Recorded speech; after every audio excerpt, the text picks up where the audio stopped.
And I am I recording. am recording. Ba, Ba, ba, ba. ba, ba.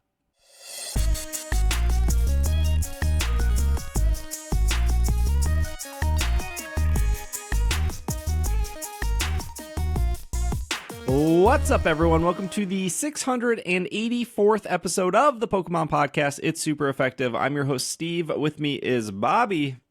Hello. I am finally recovered from Worlds, I guess. Not that I was like sick or anything, just like the hecticness of like getting back. My huge long travel of a 90 minute drive.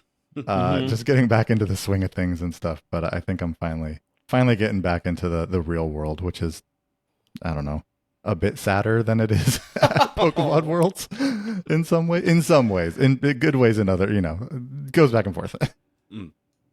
Zoinks also here, also probably, hopefully recovered from Worlds. Yeah, I'm recovered. I'm happy to be here for the big 684, Because I know it's a special episode. I'm pretty pumped to be here. That's right. Well, we have a show for you guys today. We didn't really talk about Unite last week, but Zoinks is here, and Zoinks can talk about Unite. I mean, we did talk about Delmise coming to the game, but there are other characters coming. That also is the one I'm most excited about, to be fair. In the trailer they showed, Delmise was by far the one I'm Yeah. There we go. Even though everyone's saying, 3 water types coming to Unite. It's like, so close. Well, Delmise has the coolest move with like the grabbing and pulling the thing back. And it kind of has like 2 hooks that might pull itself with one of its moves. It seems interesting. Ooh, nice. Well, we'll get to that in our middle segment. We are going to talk about Pokemon XP. There's some misinformation around that. I just want to correct it, especially since they want us to buy tickets in like 22 days, which is a little stressful, I think. Just minor Scarlet and Violet news, Pokemon Unite. They showed off a new Mega. I thought that was pretty cool. We'll talk about that.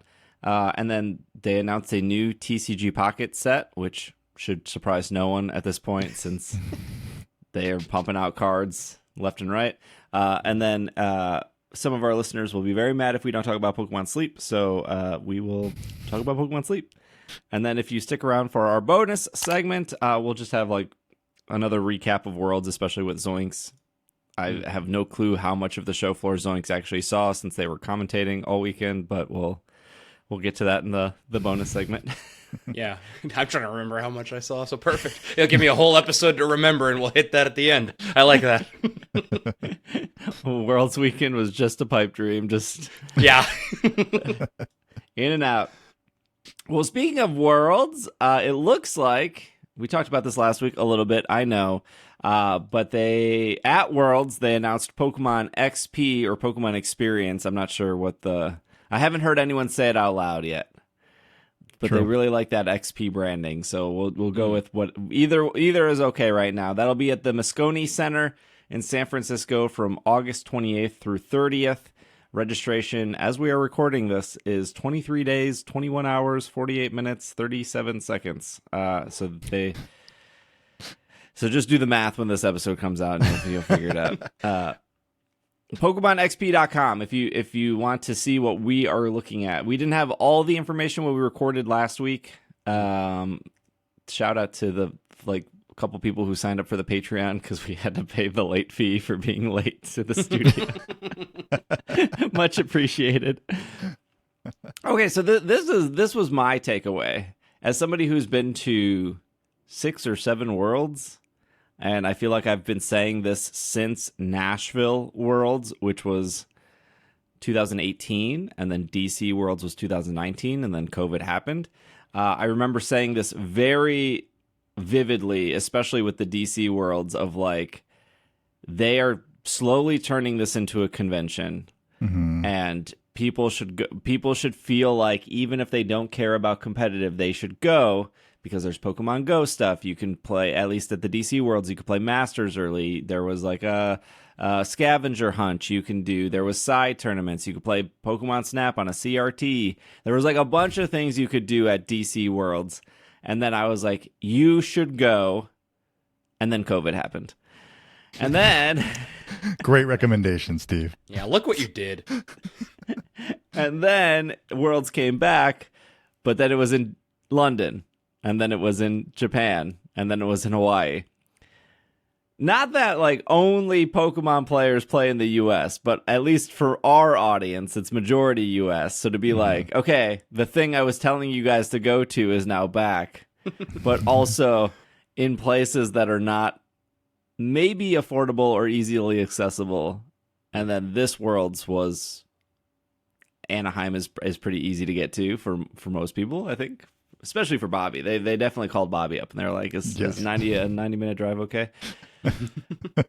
But this is the misinformation I've seen around it.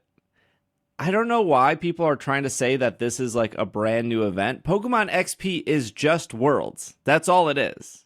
The only difference is you're paying $30 extra to sit in a stadium. It is the same event. It is they like renamed it probably for like marketability.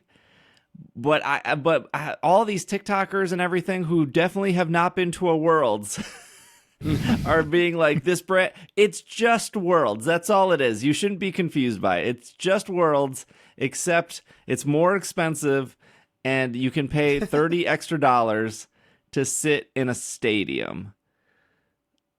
A big stadium. And that stadium is not connected to the Moscone Center. So I'm not sure how far apart they are. But they're pretty far. They are. I think it's like a 30-ish minute walk, I think. Okay. From the center to the stadium. Okay. Yeah. And I think that's fine. To be fair, I think like so the current stadium held 7,500 people, give or take. The stadium says it can hold 7,500 people. I don't actually know if they had all those seats available or whatnot. The Moscone Center, I think, is 18,000 people. The Chase Center, you mean? Oh, sorry. Yeah, the Chase Center, not the Moscone Center. Yeah, I think that the Chase Stadium is 18,000. Yeah, right around there. Interesting. So that's good. This has been a problem with a lot of the Worlds where, like, for example, at the DC Worlds, right, in 2019, it was just that hall where everyone walked into. That was also where people just watched the finals, and so it would fill pretty much instantly because I don't even think it was like 1,000 seats because it's just a bunch of chairs in front of a stage. So it would have been like if people in Anaheim, if the finals happened in that main room where the rest of like the stuff was happening the first 2 days. Okay, got it. That's kind of like Hawaii, right? Like last year it was sort of that way. Yes. Too. Yeah. And I remember last year in Hawaii, this is such a small problem to the amount of listeners. I remember last year in Hawaii, I was going to a separate room to stream because I always stream the finals, and there was I was next to the content creator room, and all the content creators were about to go down to like watch, and then they were told there's no seats.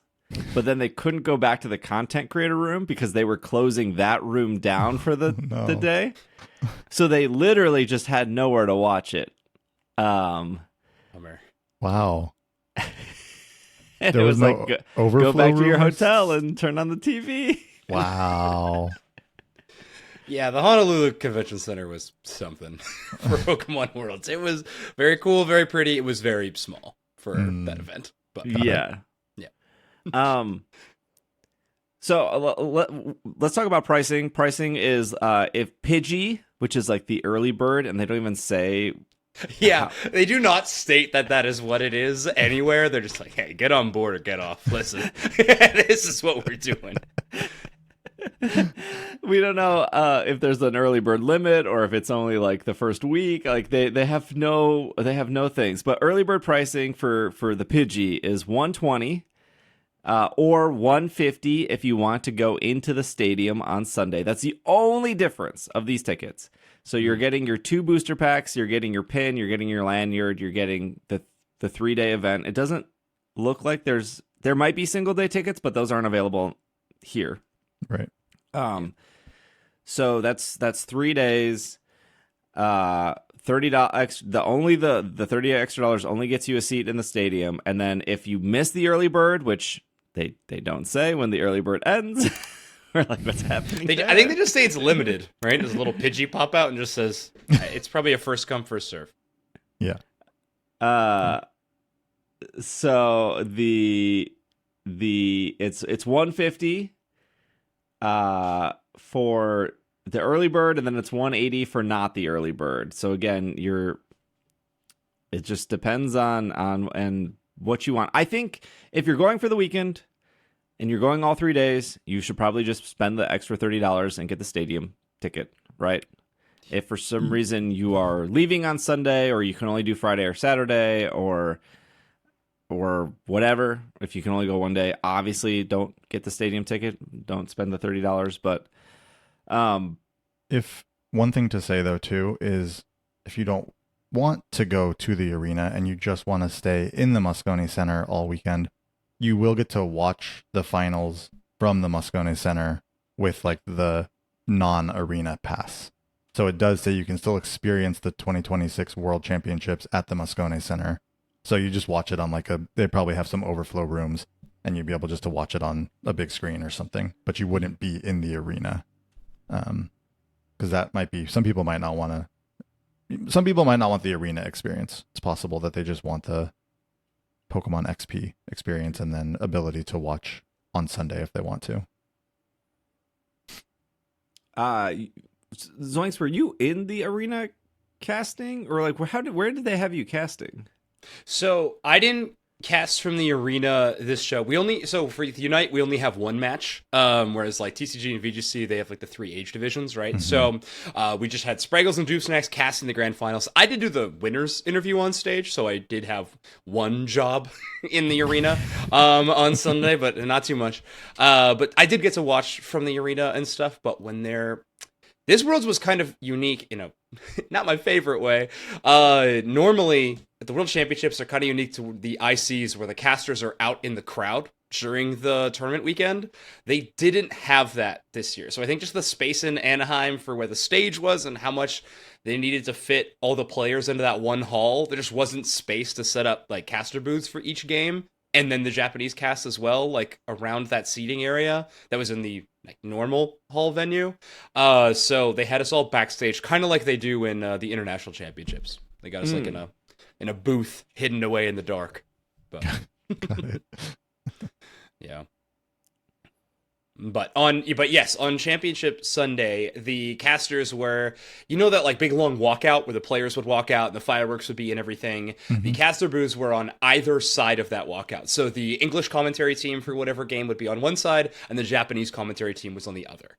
And then they were like backs kind of towards the stage. Okay. So it was like where the orchestra was sitting when all of a sudden the orchestra came out at the end of the Yeah, event. surprise. Yeah. Okay. The live strings was there, yeah. Yeah. They do say here the first wave will go on sale September 17th at 9 a.m. And then a second wave will go on September 17th at 8 p.m. PDT. So don't know if that's specifically early bird. Don't know what the limit of that is. Well, we know that there's like a stadium limit, right? Like the stadium has a cap. Yeah. Yeah, from what I heard, what I was told is like the stadium that we had for this Worlds to next year is around 4 times the amount of people, was kind of what they were in a rough estimation. Those numbers you said earlier don't add up to that, so I'm wondering if maybe we didn't have as many seats in the Anaheim one as like it technically could hold.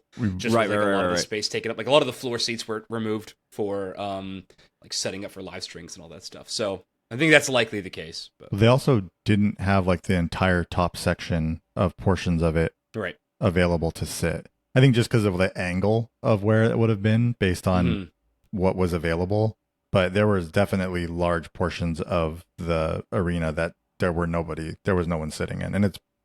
And so I'm sure they weighed that in like how many people were allowed in, because they weren't going to fill those specific seats. Yeah. Yeah.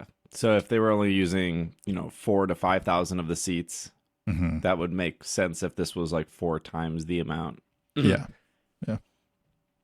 But when did I think the arena fully filled around 2-ish, where maybe they like even earlier. They like sent out a push notification being like the arena is full. I was like, oh, okay. Yeah, it was early. I wonder if they'll have shuttles from the Moscone Center to the stadium, or you're just kind of on your own. The shuttles in Hawaii were kind of like the best part. Yeah, the one that went back to the the Cool Hotel. I wasn't at the Cool Hotel, so I can say it with tongue in cheek. But yeah, there was between the convention center and the Cool Hotel, there were some sweet shuttles. Yeah. Does the I guess I didn't ask this last week.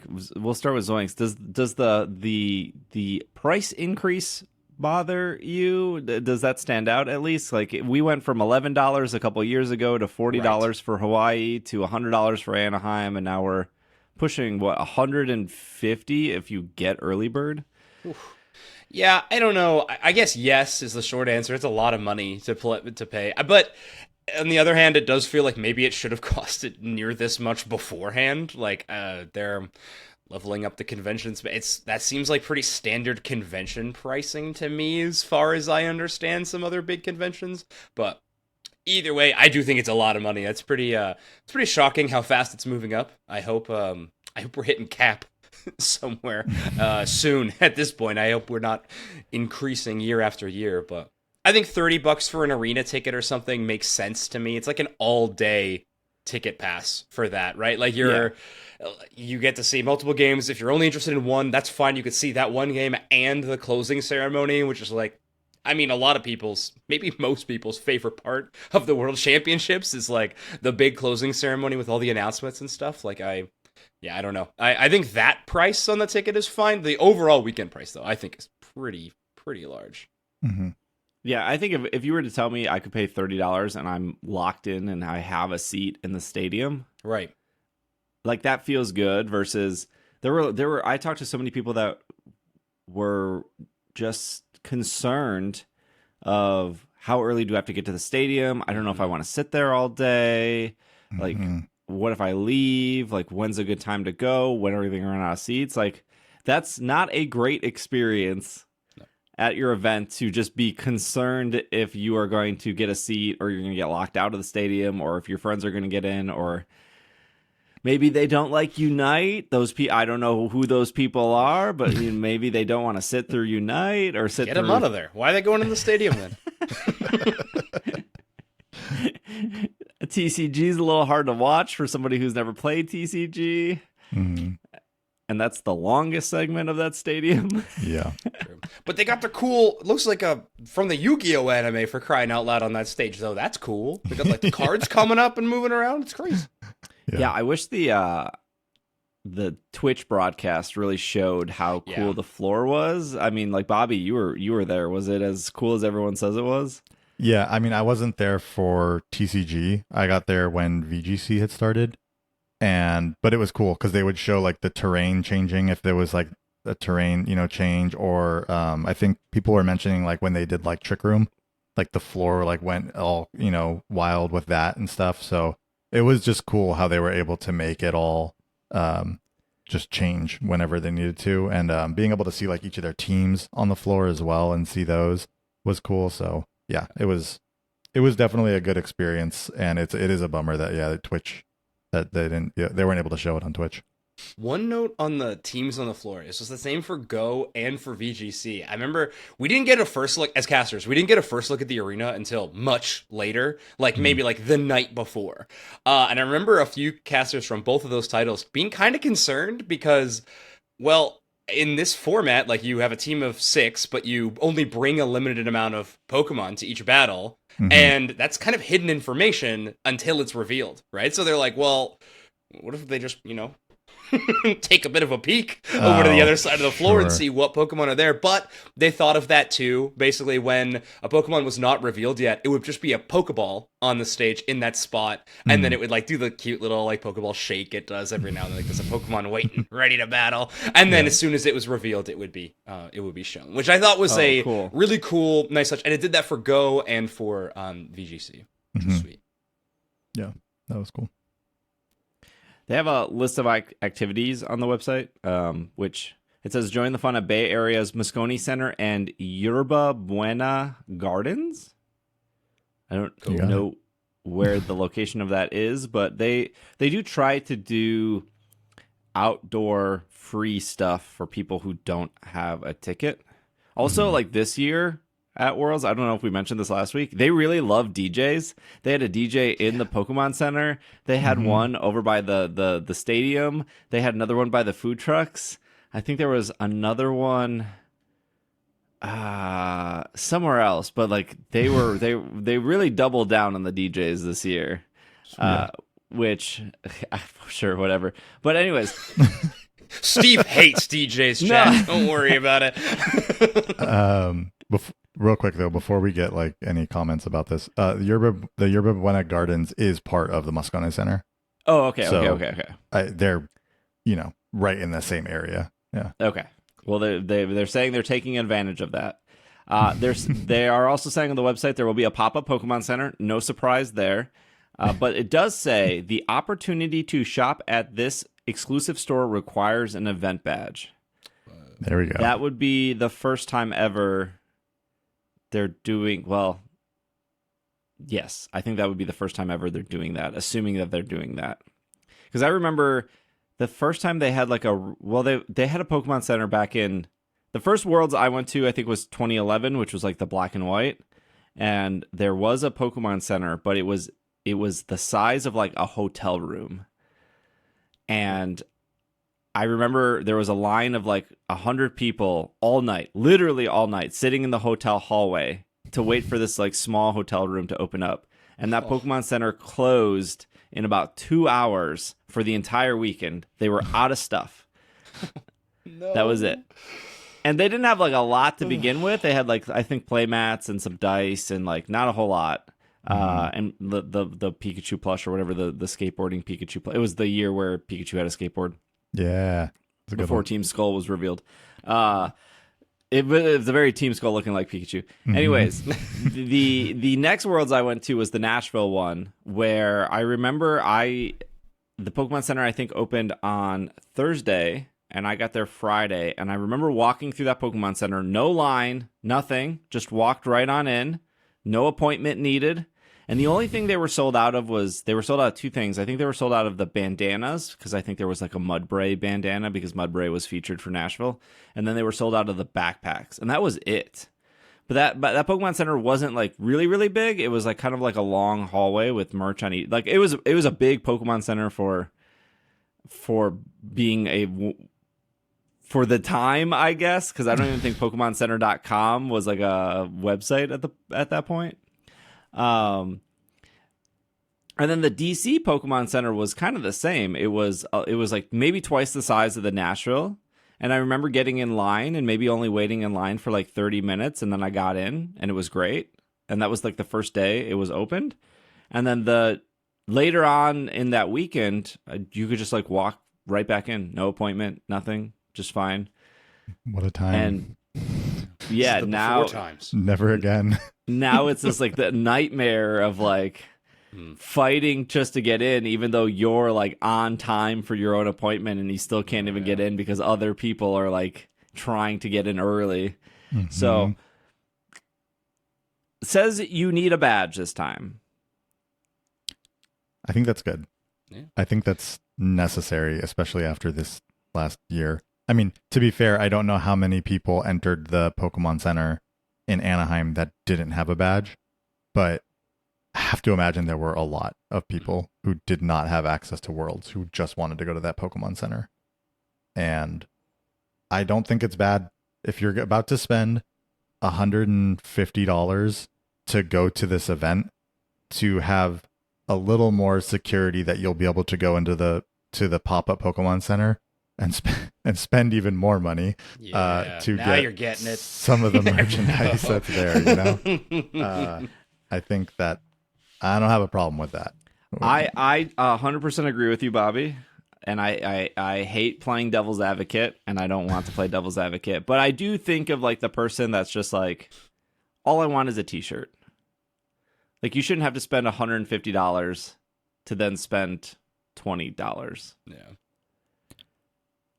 I don't think I think But okay. I think we see the problem of somebody walking in without any badge and then getting 3 boogie boards, as many t-shirts as they can, one of everything exclusive, and then they brought their wife or their daughter to also get one of everything, and then But think about any event that you're going to go to, right? So if you just want a t-shirt and you're in the US, you can go to PokemonCenter.com and get that t-shirt. Now, if you want a Worlds exclusive t-shirt, you got to go to the Worlds event. Like, that's just like any event. If you want an exclusive t-shirt for that event, you got to go to the event, right? Like, and then you get the exclusive stuff. But if you, like, the Pokemon Center in Anaheim had a ton of stuff that wasn't exclusive.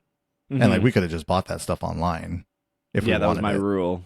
If I could buy it online, I will not buy it in person. In person, yeah, exactly.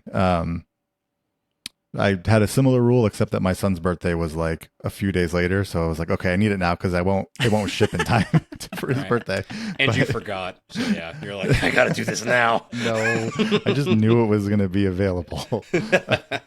But I don't know. I think I agree with what you're saying. Like, yes, you shouldn't have to spend $150 to buy a $20 shirt, but I do think if you want that exclusive event product, that part of that comes with like attending the event. Yeah.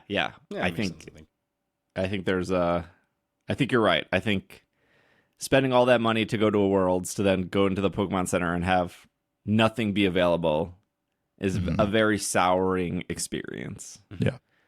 Like, I know people that they just wanted that baseball jersey.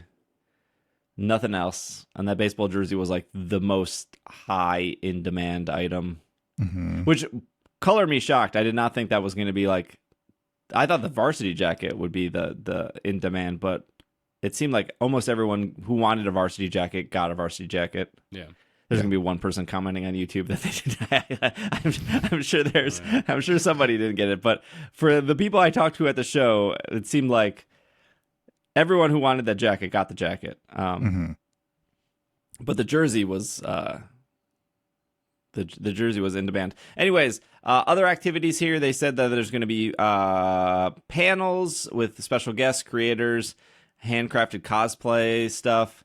There will be another autograph room. There will be workshops.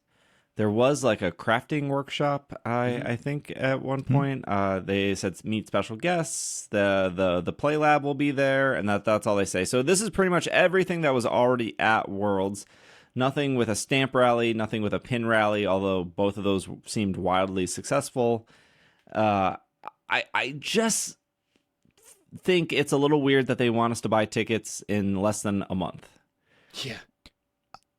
I still think that may have something to do with San Francisco needing some initial numbers, honestly. Like, I think that may have to do with, like, needing to be able to give some information to the city or something. Like, because it does seem really early, but they're filling, I don't know. It's weird because, like, I was thinking they're filling an arena, but, like, those arenas don't usually, if you go to, like, a concert at the Chase Center, it's not like you have to buy a ticket a year in advance, Usually it's a shorter period of time. For this Worlds, wasn't it all that stuff kind of went on sale around June, July? I think it was more like March, April, but still, right? Wasn't it? Or was it later?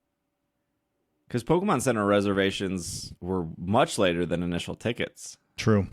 That's true. Well, but it wasn't a year. It wasn't a year in advance, that's for sure. Yeah, it wasn't. It definitely wasn't. Usually we also like we don't get the dates. Like, we knew that this was going to be in San Francisco because of the leak. But even for this Worlds that we just wrapped up, we didn't know the date of that happening until the tickets went on sale. That we always know it's like August, but that specific weekend. So like right now, I don't know, can you book a hotel a year in advance? Probably. Yeah. August, Probably yeah, should. and this is August 28th through the 30th. Which is, like, I think, the latest Worlds we've ever had.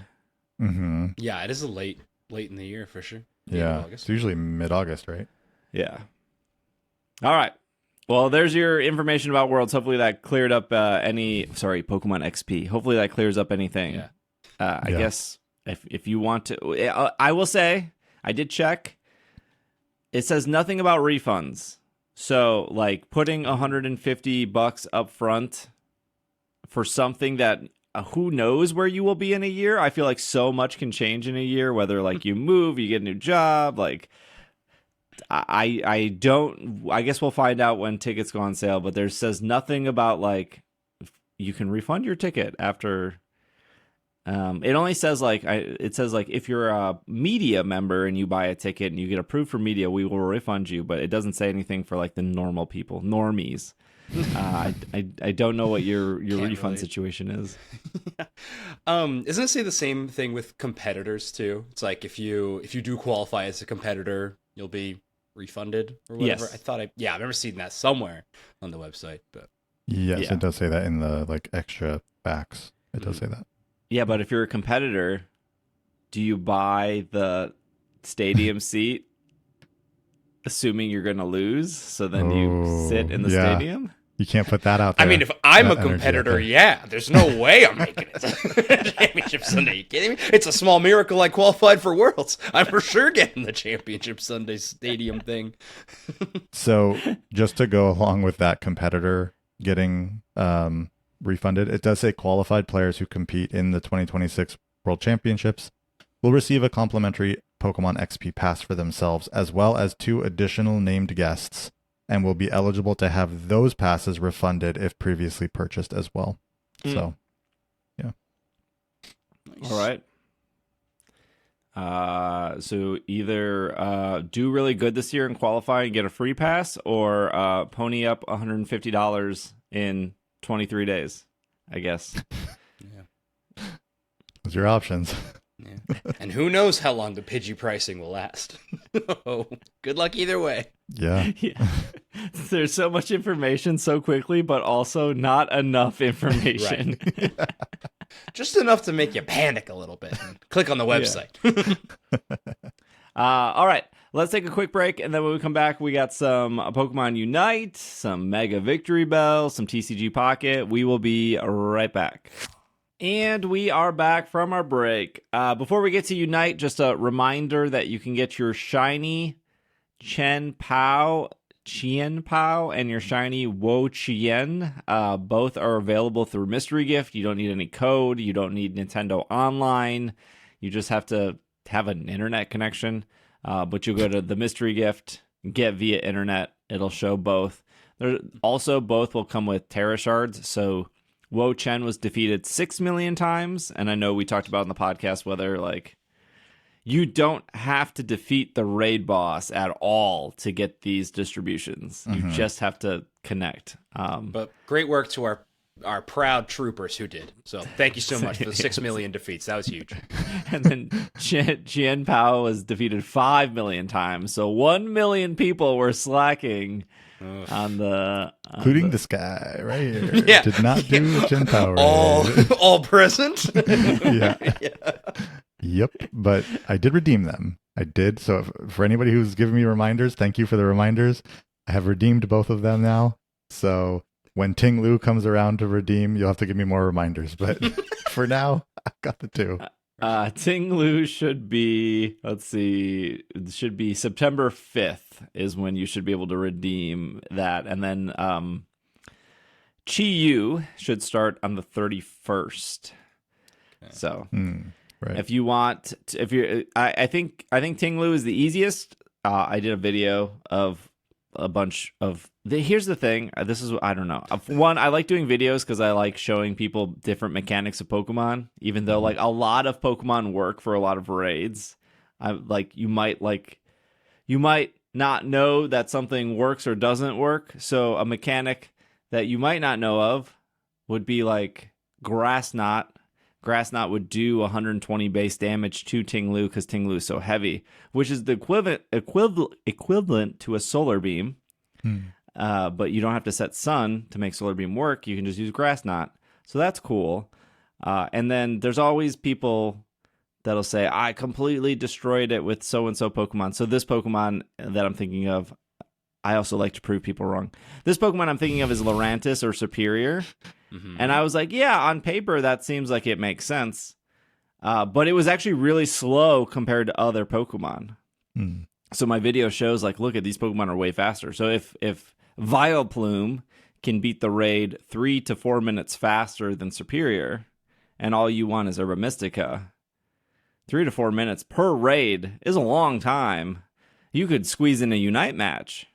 No, well, maybe not. Yeah, a quick mode, or if you want to surrender at 5 minutes, either way, you could fit it in. Either way, you got time to do both. So, anyways, I did a video of that.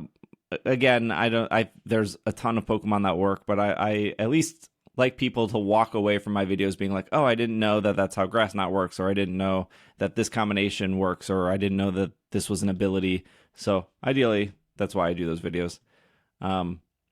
Yeah.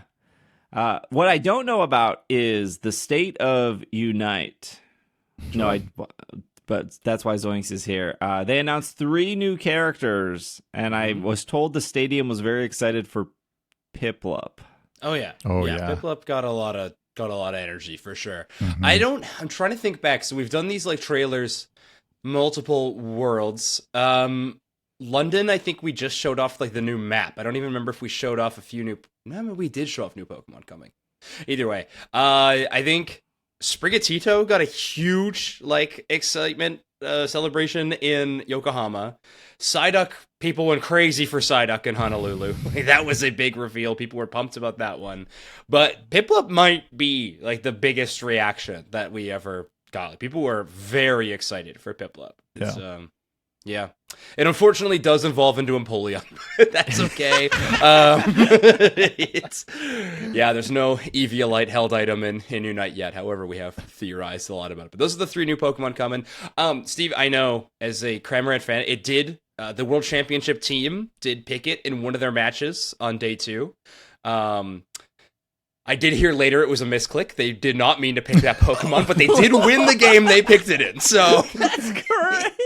They technically won. We were watching, and me and another caster were like, why is there a giant red circle over the Rayquaza right now? We're like, oh yeah, that's Cramorant Unite. Cool. And it's like, right, that's what it does. Been a minute. But yeah, they won with it, so. That's win. Awesome. What do you mean they misclicked? They were trying to slide over to another attacker. They were talking with their team, trying to figure out the right pick, and one thing led to another. Wow. So they're on the battlefield doing his thing. Cramorant's a mistake. It's so I think sad. it did get more play than just the one game throughout the. I think it had like something like around 10%, if not less, pick rate over the tournament. But Okay. yeah, it did. Speaking of Pokemon that were not picked, what Pokemon are not showing up at all? I mean, there's, what's funny is like some of these matches and group stages and stuff that don't matter as much, like after a team's already eliminated, always skew our stats because people just pick like whatever and have fun with it sometimes. But I'd say some Pokemon like Tyranitar almost never sees play. Maybe Pokemon like Goodra might be like a niche case that almost never gets to see play in a competitive level. Oh man, Delphox is like an attacker in that class that you almost never see picked. So yeah, were there any other than Cramorant being misclicked? Were there any surprises of Pokemon to see? Lots. I mean, it's always cool in Worlds because it's just like totally different regional styles clashing all the time, which is really exciting. One big talking point was that the West was like all playing so much Suicune. Like, considering it's probably the best Pokemon in the game by a lot of people's margins. Ho-Oh or Suicune kind of at the moment, probably. Charizard's in contention. And then Latios. That's like the big 4. Would be like Latios, Suicune, Ho-Oh, and Charizard. But Japan started playing Suicune a ton as soon as Worlds started, and it worked really well for them. But Crustle was kind of stole the show at the end of the World Championship match. The tank player on Peru is unbelievable. He got a 4 knockout streak on Crustle, which was so sick in the final match of the tournament to win the World Championship. It was so awesome. And Crustle kind of had like a super big surprise tournament. I think people have always considered it to be good, but like Snorlax and Ho-Oh are kind of the best tanks, and Crustle's usually better in more attacker-based metas. People don't know what Unite is about. I am rambling on this insane tangent that probably makes no sense. But basically what Crustle does is he puts up a little rock wall that makes it tough for opponents who don't have mobility to get around or get out of, which then makes it very easy for your attackers who have more like aimed abilities, or what we call skill shots. It makes it very consistent for them to get good damage on those targets. They can't get away. They have no option to escape. It just lines it up. Mean Look Umbreon for a while, when that was better, was a a similar effect. It was very easy for your attackers to hit their skill shots when the Pokemon couldn't go anywhere. So Crustle usually just lines up with that. However, it's just solid defense. And like, yeah, when this meta has been kind of determined on like early positioning is really, really important, and Crustle's great at that. So it worked well this weekend. That's a surprise to hear when you're saying things like Latios, Charizard. Oh yeah, Ho-Oh, Suicune, and Crustle. Yeah, I mean, Crustle's like a release Pokemon too, which is kind of funny. We don't see those having too big of breakout moments all that often. Power creep can be a thing sometimes, but yeah, it crushed. But there were some other fun ones, like Zeraora is always a Pokemon that like we've talked about it a lot. If Zeraora was released today, it would be such an easier to play Pokemon, but it's got this really strong combo where it uses discharge and makes electricity everywhere. And then on your third auto attack, like your boosted auto attack, it pulls a Pokemon in towards Zeraora with discharge. It's like a big magnet. However, if you have like your Volt Switch move up, which like teleports you back to wherever you laid down basically a little marker on the ground, if you time your auto attack at the same time as you time your recall, you can pull somebody. And so we saw that happen a bunch. There was like a Brazil team that went on a miracle run. They popped off with it 2 games in a row, and then it was permanently banned against them for the rest of the tournament. Nobody let them. Yeah, Zeraora, a Pokemon we've never seen since last year, and it was a permanent ban against one team. So there were a lot of fun surprises throughout the event for sure. Oh, and I'm so sorry. I know I'm rambling about cool things. No, go ahead. One more story. Luminosity Gaming, they won the World Championships twice. They won every single international championship this year, so they were definitely the favorites. They were going up against a team called Nouns Esports, a very popular team from Europe. They played Score Comp in Game 3 against them in the quarterfinals. So in a top 8 match, Score Comp, for anyone who is unaware, you pick 5 very fast Pokemon, you equip the battle item Goal Getter, that no one ever plays that item. It just like speeds up your scoring speed, and you don't fight. You ignore. You just go knock out wild Pokemon and score, and you don't do anything else, and they won. And they got into top 4 playing on Score Comp. I think they popped off on stage more than when they won the World Championships, genuinely. Like, they were like, Score Comp worked, and we won.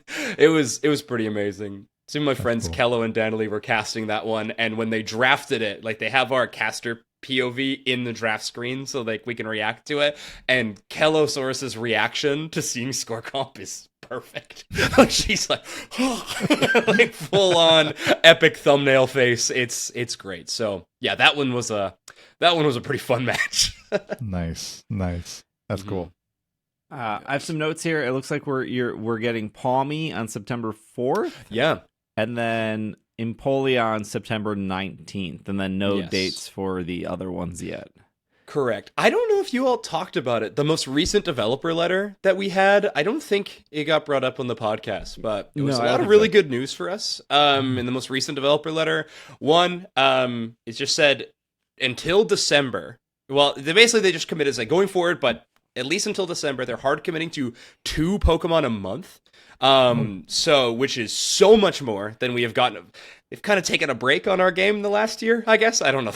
There wasn't a whole lot of updates or anything like that, but they're going back all in. We're not getting a brand new map. However, Rayquaza is going to be leaving, and Groudon is going to be the new endgame boss, that was shown a little bit in the end trailer too, but it does totally change how the game will be played. It's going to adjust the map a little bit, but also, when you knock out Groudon, you get a scoring, speed, and like attack buff. But if you knock out a Pokemon that has that buff, you get that buff. So it's like, instead of a shield that just will stop people from stopping your scores, you can now, like, even if you lose the Groudon, you can still win the team fight by knocking out the enemy team and taking their buff, and then trying to keep them. So it's really exciting. That's also coming on September 4th. So Palma and the Groudon arriving on the map will be really cool. And then the last thing is we're getting more Mega Evolution licenses. Was said in the developer letter, by the way. So we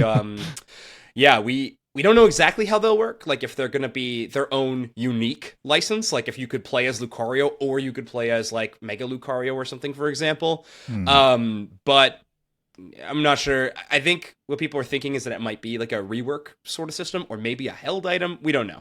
Like, maybe like instead of equipping Muscle Band, you have to equip like the Mega Stone in that slot. and it Oh, doesn't do sure. anything except give you a Mega Evolution concept in the game. Right. We're not. Yeah. There's a lot of ways they could do it. And if Unite's done one thing really well ever, it has been character design. So that's actually one thing I am pretty excited for Mega. I thought you were going to say they costumes because they they do that well. I think they do that pretty well too. To be fair, they certainly think they do, in terms of how much they charge you for them. But no, I think like character design, they've done a good job. Like when I'm playing like Sarah Ledge, I feel like I'm watching a Sarah Ledge play. Like I don't know, I think they do a pretty good job with that. So yeah. Anyways, that's current state of Unite. It's in a weird spot, but we're very excited about the future. A lot of cool things upcoming. I think last thing about Unite before we move on to Megas, speaking of Megas, would be Vaporeon, because that would then assume that Jolteon and Flareon would be coming next. Yeah, likely. And Vaporeon Defender, by the way. So it'll be our second evolution that is a tank Pokemon. So we have Umbreon as a defender, and now Vaporeon will also be a defender. Do you think the Vaporeon, Flareon, Jolteon, like, enough to bring other people, like Eevee fans, are another breed of fans? Right. No, they really are. I think so.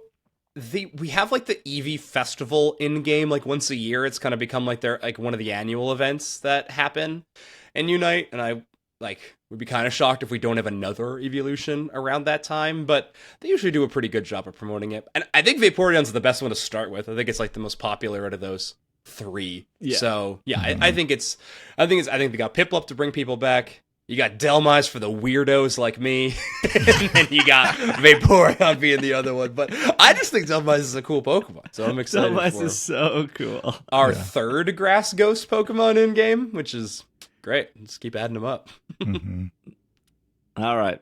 Well, speaking of weird, they did a weird way to announce Mega Victreebel. If by weird you mean great way to announce Mega Victreebel. I thought it was awesome. Yeah, cool. It was like trailer. A 2.5-minute trailer. It was like awesome in the fact that when Mega Victreebel like acid sprayed everywhere, I just thought, man, I wish the video games looked like this. Yeah. Sure. Yeah.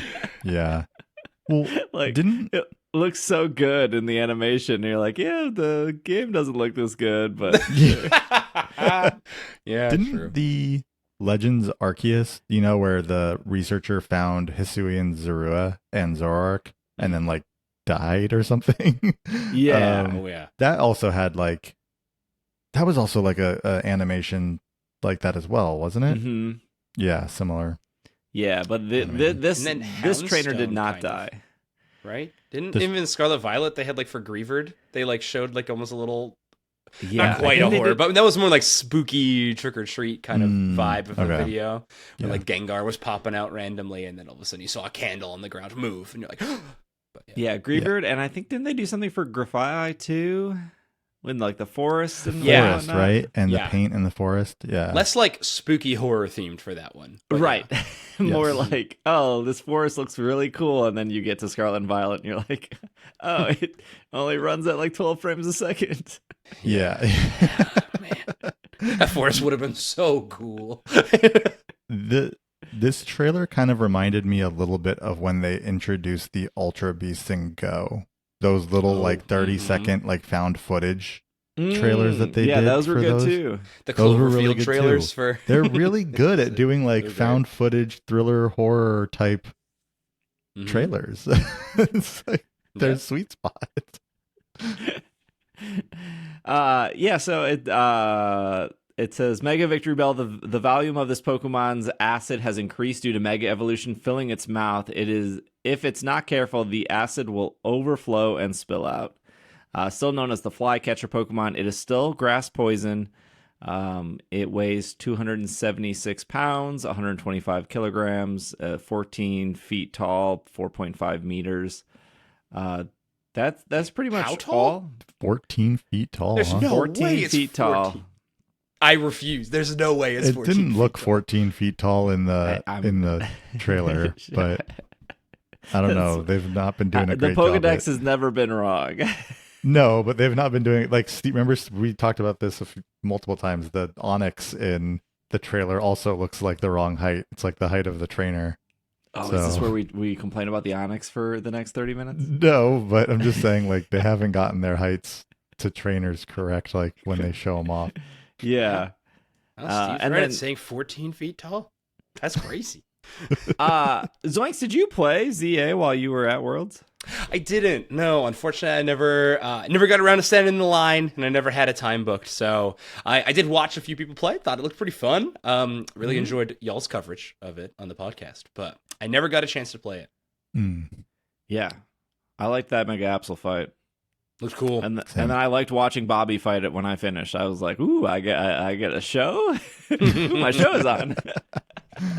Yeah, that was a good fight for sure. This is the Quite- second Mega where the typing doesn't change. Mega Yeah. Dragonite is the same, and this is the same. Mhm. Mhm.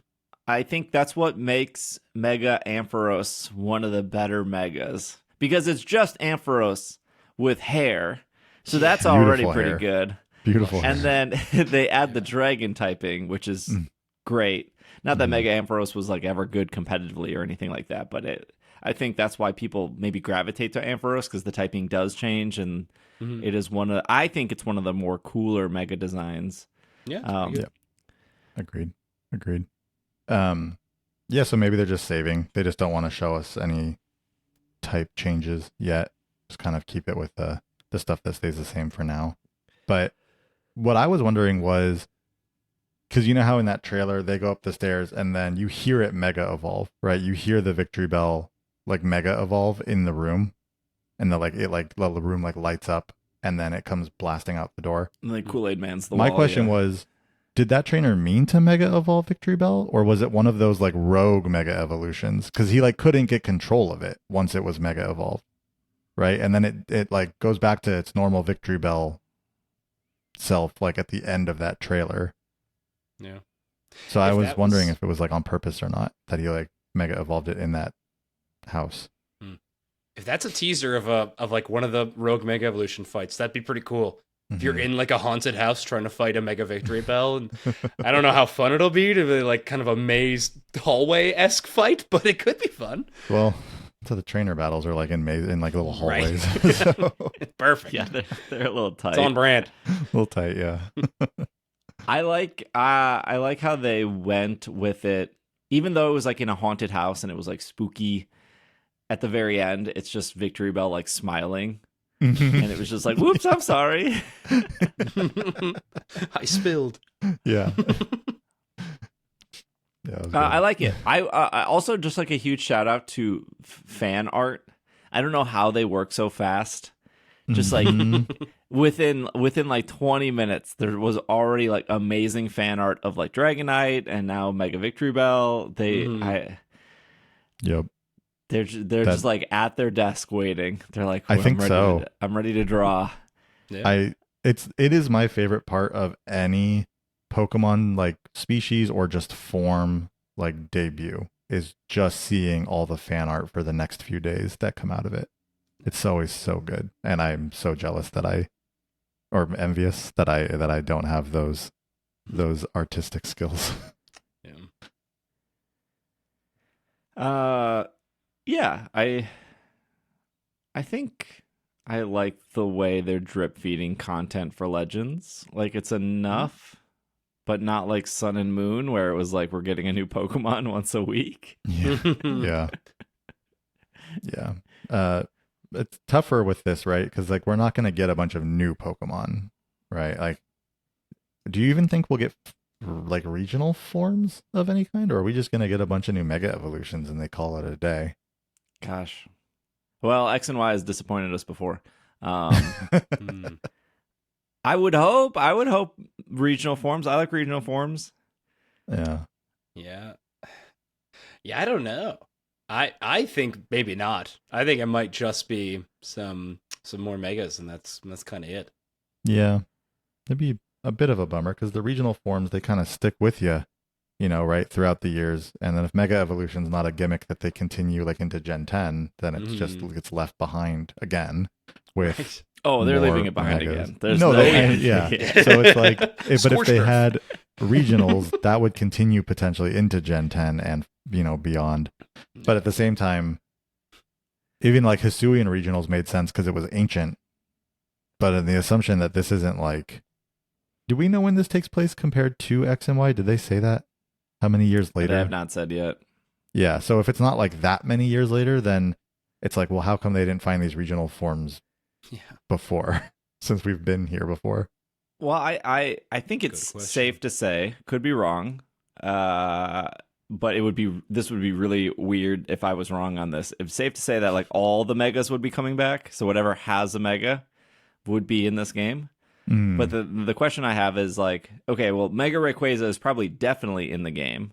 One, because it's a mega. Two, that one dude literally has a Mega Rayquaza beard. I don't remember his name. Yeah. My If it's question not in the is- game, that's a wild, fashion Yeah. choice for them to be sporting. Mhm. My question is, are Kyogre and Groudon in the game? Because those technically aren't megas, they're primals. Right. Sure. I hope But so. if they are in I have not it would- spotted a primal Kyogre beard yet. Okay, that's so true. I- That's true. in any of the game footage I've seen. So I'd say likely not. But if we're just talking for the pure sake of competitive, which Champions is going to be the 2026 game, that should come to no one's surprise. That was either going to be Champions, or was it going to be they're going to drag Scarlet and Violet another year.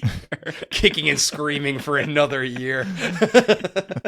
He was already kicking Yeah. and screaming going into this year. I don't know. Brew Bonnet made it. Brew Bonnet made it to. Yeah, Brew Bonnet's a world champion now. Like good for Brew go. Bonnet. Mhm. Good for him. People are always like, we want weird and unique Pokemon. Well, you got Brute Bonnet. Yeah. That's as weird and unique as it's getting. Yeah. Primal Kyogre and Primal Groudon are the dominant mega adjacent Pokemon of that format, right? As well as Mega Rayquaza. I was going to say, you throw in the whole three, yeah. So those three are like the dominant things for when it comes to Mega. Like I, as much as people love, Mega Bonnet, I don't think My there's favorite. I don't think there's a time where that's going to be a champion, a world champion Pokemon. You haven't seen my team yet. Mega Bonnet is my favorite Pokemon, probably. So You Really? really? We found the person. You Yeah. love the Oh, zippers? that's so funny. I think I cheered when you all said, like, someone's favorite Pokemon is every Pokemon, like Bonnet. And I was like, that's me! Yeah, Bonnet's my favorite Pokemon. I think Mega Bonnet might take the cake. Ah, all right. Okay. But it could use some help competitively. I'm not saying it's broken. If Game Freak wants to toss that thing a new ability or something like that into Gen 10 or this, I wouldn't argue by any means. I mean, Prankster is good. yeah, but it could be better, you know? Yeah, well, I think Maybe like Delta Stream. I think that's what Mega Rayquaza's ability is. I'm trying to remember. Okay. I've been pitching Bonnet for a Unite for a long time. I think it would be good. yeah, Shuppet's cute. I do like Shuppet. I'm a big fan of Shuppet. Shiny Shuppet's got great color too. Yeah, I'm just curious if Kyogre or Groudon would be in this game somewhere. If they're Could they do it like post game, kind of like how Scarlet Violet did, the almost like boss rush esque, like legendaries everywhere now. Go nuts. And then Arceus did it as well, right? Where you could after the main contents of the game, there's just a bunch of legendary little mini quests you could do. yeah, I mean, like I'm there's assuming you could do something like that with Kyogre and Groudon. there's maybe there was reason for the Gen 5 legendaries to be post game in a Gen 4 based Sinnoh region, but like they were like, yeah, I get they wanted to introduce Enamorus, but the genies just being in Sinnoh, just doing their thing. Well, I don't know where's Hisui? sorry, where is Kyogre gonna go? You're in a city. Where are you That's what I gonna was put this thinking. Kyogre? The They got sewers? pools. The Oh, sewers, sewer, like, sure. Oh. it's under the city. That's our regional form. It's Sewer Kyogre. That's in Kalos. Now that's a real nasty Sewer whale. Kyogre and Garbage Man Groudon. Okay, we're cooking. And then Rayquaza just over the city. I really hope that we get another dome, like in the Destiny Deoxys movie, where they like domed out the Rayquaza. Wait, what was the Rayquaza was outside of the dome. Deoxys was in the dome. Yeah. Is that what it was? Doug Dimmadome? Yeah. I was holding myself back from saying it, so I'm glad you did. I was trying to hold my tongue. We can only hope there will be a dome over Lumio City. That's what I want. Who cares about Mega Victreebel? Give me a dome. You starting to sound like the main bad guy from this game. I don't know what their plan is, but that sounds like main bad guy plan for this new game. Yeah, sure. Okay. Let's take one more break, and then we have some TCG Pocket, some sleep, and then we'll have our post-Worlds talk. So we will be right back. This podcast is brought to you by Hims. Summer's hotter weather is finally here, but don't let hair loss also make you sweat. Regrow hair with help from Hims. They provide access to personalized treatments so you can see thicker, fuller hair in 3 to 6 months. Hims is doctor trusted with clinically proven ingredients like finasteride that can help hair loss and regrow hair as little to 3 to 6 months. You can get started from the comfort of your own home, fill out an intake form, and a medical provider will determine if the treatment is right for you. And if prescribed, your treatment is sent to you directly for free. This is a 100% online process, which means getting started has never been more convenient. Also, no insurance needed. One low price will cover everything from treatments to ongoing care. Plus, treatment options will start at $35 a month. Start your free online visit today at hims.com/PKMNcast. That is HIMS.com/PKMNcast for personalized hair loss treatment options. hims.com/PKMNcast. Individual results may vary based on studies of topical and oral minoxidil and finasteride. Prescription required. See website for full details, restrictions, and important safety information. And we are back from our break. What is this called? Secluded Springs. The newest Pokemon trading card game pocket set. The legendary Pokemon Raikou, Entei, Suicune are coming. Players will encounter fan-favorite Pokemon in Gold and Silver, including the powerful Pokemon Raikou, Entei, Suicune. They will also discover more Pokemon from the Johto and Hoenn regions. There will be a Zoroark drop event from September 2nd to the 12th.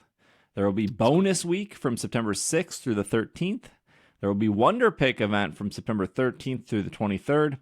And there will be a Water type mass outbreak from September 24th to September 30th. So they got all their events for September. They got their Raikou, Entei, Suicune.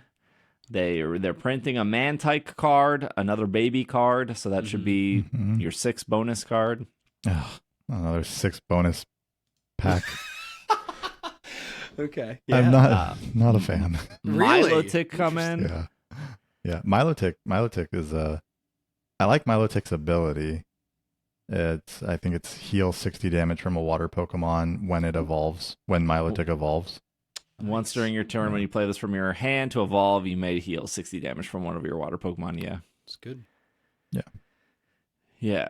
Wait, did you guys see the it wasn't really drama. Did you guys see like the Twitter post of Pokemon posting how to say certain names correctly? Yes. And like Rayquaza was one of them.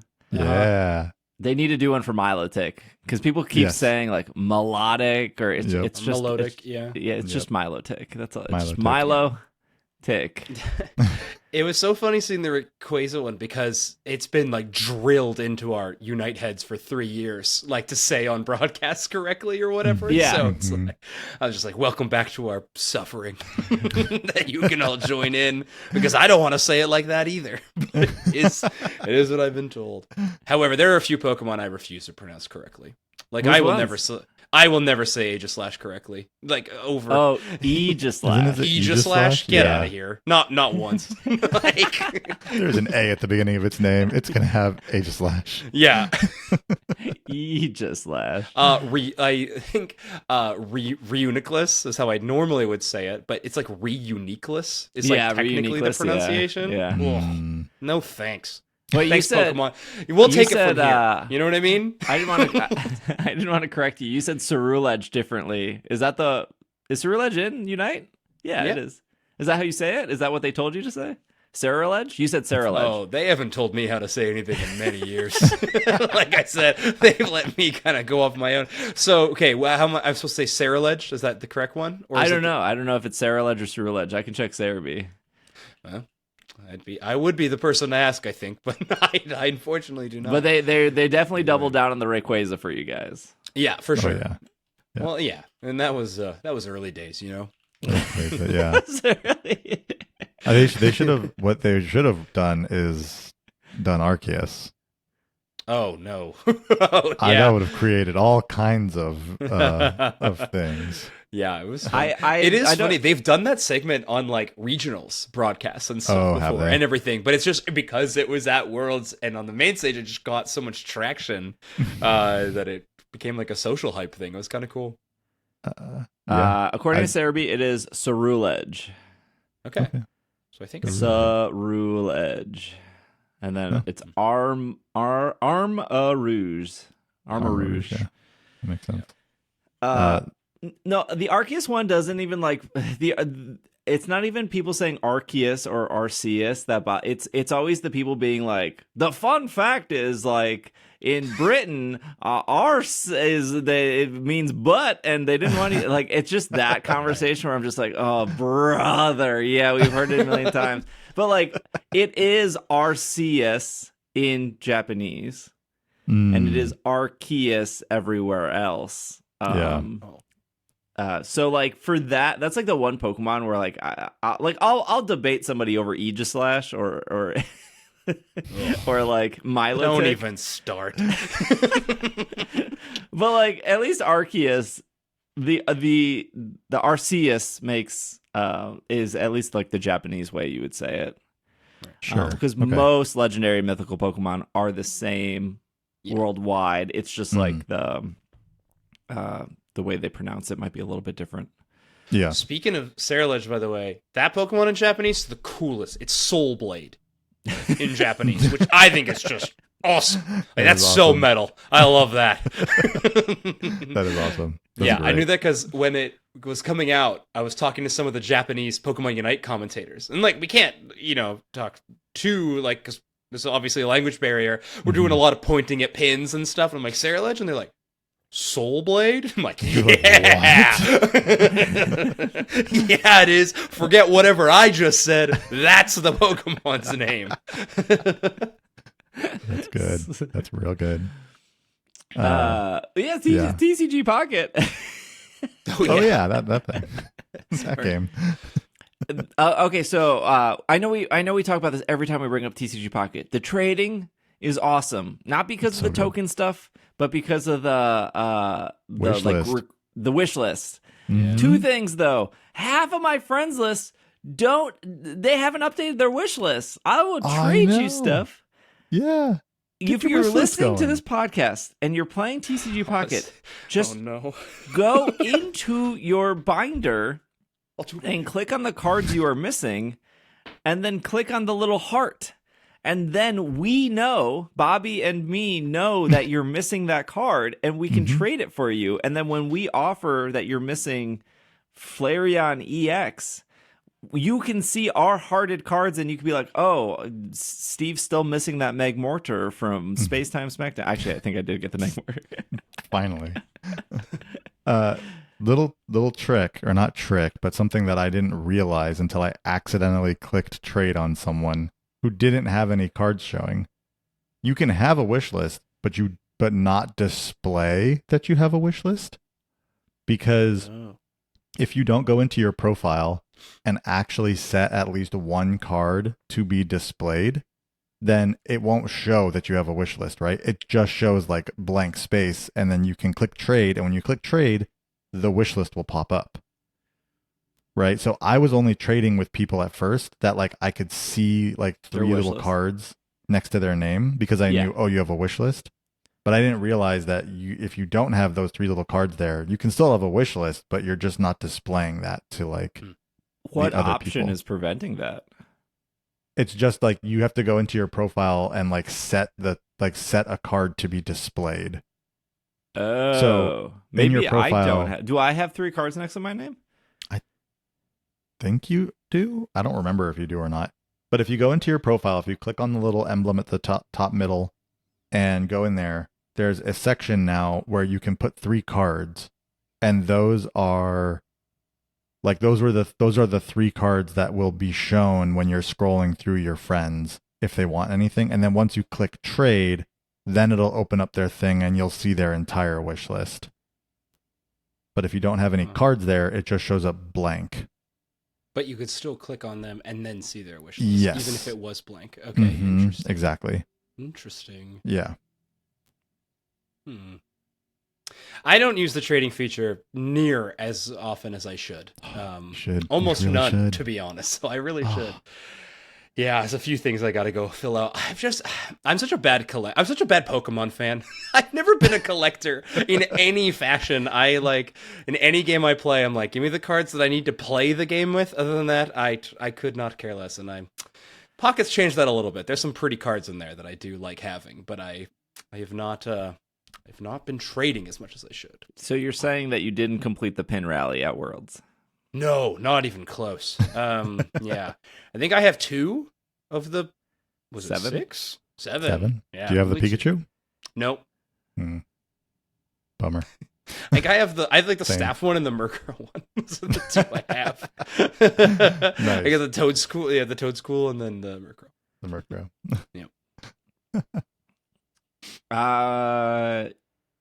Yeah, that's everything. They don't have any cards are in this set, at least in the press release. I don't know if it says It's like one of the also. mini ones or whatever. Yeah. I think the set looks pretty fun. I think all the 3 legendary beasts there that they're showcasing all look really fun. Like card draw ability in this game is so good, as evidenced by Sylveon EX being splashed into like every single deck on High Ladder. So Yeah. I think an extra card draw.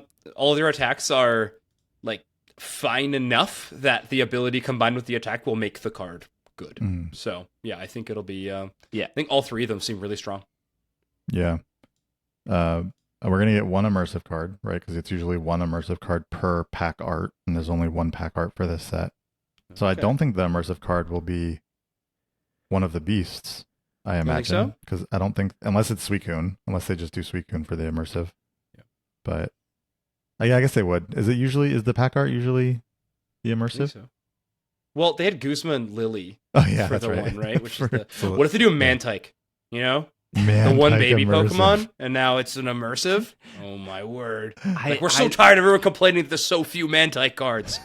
Well, we give you an immersive. I don't know if I've told the story before, but when Pokemon brought me out to Creatures, like the Creatures headquarters, and we sat and we like interviewed the CEO and like all the like there were like 6 artists, there were like 2 game testers, there was like the CEO, there was like somebody who was like between the game tester and the CEO, like production manager or something. Somebody, I don't remember who it was. Somebody like raised their hand and they were like, "Is there a reason why you've only made like 2 Mantike cards in like the last like 30 years?" And they were like shocked at this question. And then behind them on the screen they had like a computer hooked up to the screen, and then they had all the TCG database, and they searched Mantike like in that moment, and only 2 cards showed up, and they were like, "Huh. No, there was no reason. I guess we just kind of forgot about it." No. Swept away by the tide. Oh, poor Mantike. They're like, yeah, sometimes we forget Pokemon exist. Well, shout out to that person that raised their hand, because now they're getting an immersive in this new set. So this we is do not huge. know that. We do not know that. Confirmed here on Super Effective. I'm so glad we're confirming cards. Thanks, everybody. This has been my last appearance on the Super Effective podcast. Perfect. It's been really fun. Good old Mantike. It's a cute Pokemon. It is. Yeah. Pokemon Sleep. I know Zoinks is not a sleeper. Yeah, never once. But That's not true. I have downloaded the game and played it, but it's been a minute.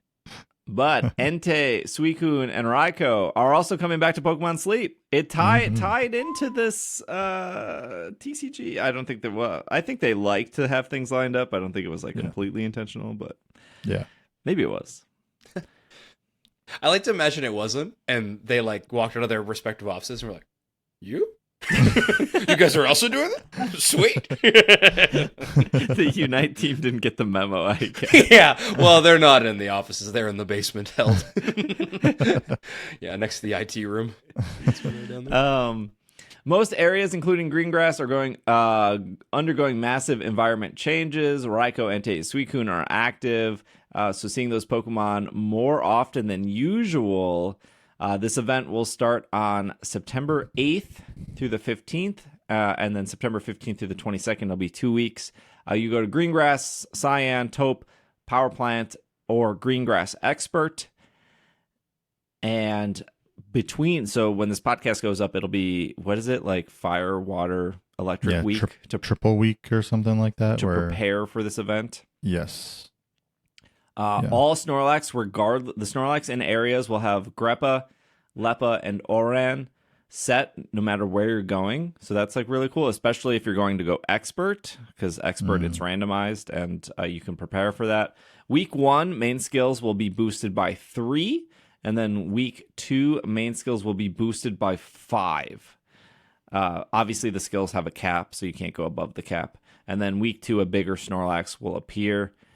And then Drowsy Power will be boosted. And then there was an expert bonus. It says, if you participate in the event in the expert area, Snorlax main berries will be selected randomly from Leppa, Oran, and Greppa. And then Snorlax's sub berries will be the remaining 2 not selected. So not all 3 are locking in. No, all 3 are locking in, right? But one of them is the main, and then the 2 other are the sub. Oh, I see what you're saying. Yeah. Because the main berry gives you like 1 extra bonus. It's like more. Yeah, the main berry is more and stuff than the sub. I do want to say for the skill level stuff, the being boosted by 3 and 5 is only for fire, water, and electric type helpers. Yes. So make sure you're using. You're gonna want to anyway because of the berries, but yeah. Okay, but is this like, do we go to expert this week if we really want Suicune, Raikou, Entei, or do you just go like regular green grass and? Oh, for this event when this event starts. What's the strat here? I think I'm just gonna stick with. I don't really. Expert's not fun. I'm not having a great time on expert, and I think it's because I don't have a good variety of powered up Pokemon. It's my fault that I'm not having fun on expert. If your skills are getting boosted, right? That. So like I have an amazing Psyduck. I got it like right before they released like expert, but I didn't power it up because I don't have enough main skills, right? So like, what do you need for Psyduck? You need like 6 gold seeds or 5 gold seeds or something. Yeah. And I wasn't going to like just put 2 in. I was just going to wait till I got 5 again. Sure. Yeah. But now I can use this Psyduck without investing any gold, and he'll be ready to go for this week. That's true. So the only thing I have to pump into it is just candy to get his level up, but but I'm in the mindset. I agree with you, Bobby. I think I don't think expert sucks in the sense of like I'm not having a good time. It's just I didn't think that it would reset your pot bonus. Yeah. So like I'm 75% on every island, but because this is considered a new island, I'm at 5% this week because it was 0 last week, 5%. So now I feel like I just want to stick with expert to get it up to 75. That's what I'm doing as well, even though it's not as fun as the other islands. Yeah. Yeah. Unless I just happen to hit, if it could give me, this is what I'm putting out there in the world for tomorrow. If it could give me fighting, fairy, fire, those 3 berries, the fighting berry, the fairy berry, and the fire berry, three Fs. I would have a good time on expert. Manifest. It's good. Yeah, sure. Whew. Not a lot of backup from the main host of the show. I heard if they announced that Mantike was coming to the game, that Zonix would be back in. They got me back when they put Bennett in the game, to be fair, so huge win for them for a bit. But yeah, now I will need an immersive Mantike in Pokemon Sleep if I'm going to return. Immersive Mantike. I do think that is interesting how we're getting all three of them at the same time now, which it's fine. But, when they first came out and they did them, one at a time, right? We had 1 week where it was get all your electric type Pokemon, like they're doing for next week. And then it's like, Raikou was like 2 weeks later, and that was great. And then same for Entei, same for Suicune. It does seem like a lot all at once, doing all three together. And now, obviously, for us who have been playing for some time, it's like, okay, I don't need a bunch of electric, fire, or water. Like, I've been getting them over time. But if you're kind of newer to the game, that's like a lot all at once. Because again, like we're not catching a ton of Pokemon every day when they're coming, So it's like all three happening in 1 week. Hey, get all your electric, fire, and water type Pokemon ready right now. Right. Just seems like a lot for 1 week. Yeah, I mean, you should be able to get one of each incense from the store with the material exchange, right? Mm-hmm. So just like a pro tip, I guess, whatever incenses you get this week or whatever ones you have, you should save them for the whatever week they're calling this, the event. I think it's just called Raikou Entei Suicune week. It rolls off the tongue. whatever week this is called. Might be better than whatever they named the pocket set this time around. So, just save your fire, water, electric incense for this week. Don't try to spend them beforehand if you can hold off, because when you spend them during this week, you'll get more mains, and then you can cash in mains to get more stuff, which should be like main skill seed and Raikou, Entei, Suicune incense, Premier biscuits. So I don't know. It's 2 weeks long, so it's like 3 legendaries over 2 weeks. It's not that bad. No, that's fine. But I just meant like for this one that's coming up like tomorrow as we record, the like triple week where it's like catch more water, fire, and electric type Pokemon now, so to get prepared for Raikou, Entei, and Suicune. Like last year when they did that, it was separate, right? It was like 1 week of catching electric type Pokemon, then Raikou came, and then 1 week of catching fire type, and then Entei came. And so for anyone who's newer, it's like 1 week of catching like all 3 different types of Pokemon. Yeah. Seems like a lot. I don't know. Yeah, but what if you spent money for incenses? Yeah, exactly. Never thought about that, actually. I like that. Spend money in Pokemon Sleep? Never heard of it. Triple type week, yeah. No, I'm just going to tough it out expert and get it to 75. Yeah, same. And then just suffer. Like, in my head, I'm thinking like, but what if I go somewhere else and I can get more Raikou encounters? And it's like, I don't know. I've caught like 4 Raikous and they were all bad. The 5th one's going to be equally as bad. Like, what? It doesn't matter at this point. We're starting to spiral in Pokemon Sleep at this point, I think. Steve loves this game, by the way. I love this game so much. I know sometimes like Pokemon, like TPCI employees listen to this podcast, but I do genuinely like most of the Pokemon products that are here. I was like the only one that played Pokemon Friends, and Nintendo was out here sending Pokemon Friend codes, like free gifted games to people. They didn't gift me, and I was the one that was actually positive about it and played it for more than 2 hours. It's true. Yeah, that's true. You can't buy me Pokemon Company or Nintendo. I did really like Pokemon Friends. Yeah, that's a great game. Not for me. No, love puzzles. Not for me. I played Is This Seat Taken, and I actually liked Pokemon Friends more. And it's not because of the Pokemon thing. I like the puzzles more than it's is this seat taken? Although What I is do think this like taken?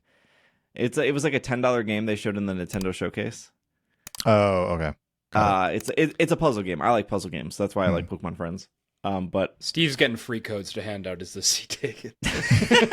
so after, if you listen to the Patreon bonus, Oh yeah. no, I bought that with my own money too. No, I think Pokemon Friends is I think it's good It is. for $10.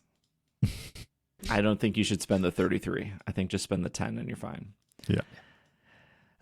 Speaking of spending money, if you would like to listen to a little bit more of this podcast, you can sign up for Patreon, patreon.com/PKMNcast, or if you hit the little premium button in Apple Podcasts, both have free trials if you want ad-free episodes and a little bit longer of an episode each week. If you're already on the premium feed, just stick around, and then after the credits, the premium will kick on in. And if not, that's okay. Thank you for making it this far. Thank you for listening. Zoinks, where can our freemium listeners find you? At ZoinksCast, basically wherever. So that's on Twitter and all those socials. But a lot of my content ends up on the YouTube channel called Unite Mics. It's where I got a Pokemon Unite podcast called Overdunk. That'd be the place if you want to see the stuff I make. It's good stuff. Good stuff. All right. Again, if you're on the premium feed, stick around after the credits. We'll be back for another 15 minutes or so. Thank you for listening. Thank you, Zoinks. Thank you, Bobby. This has been another episode of the Pokemon Podcast, and we are Super effective. We're super effective. Basically, that means I will cast one set of matches, and then I'll have a pretty long break in between.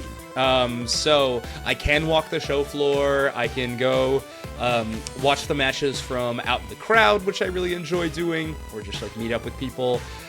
Watch a lot of the other matches that are playing in like the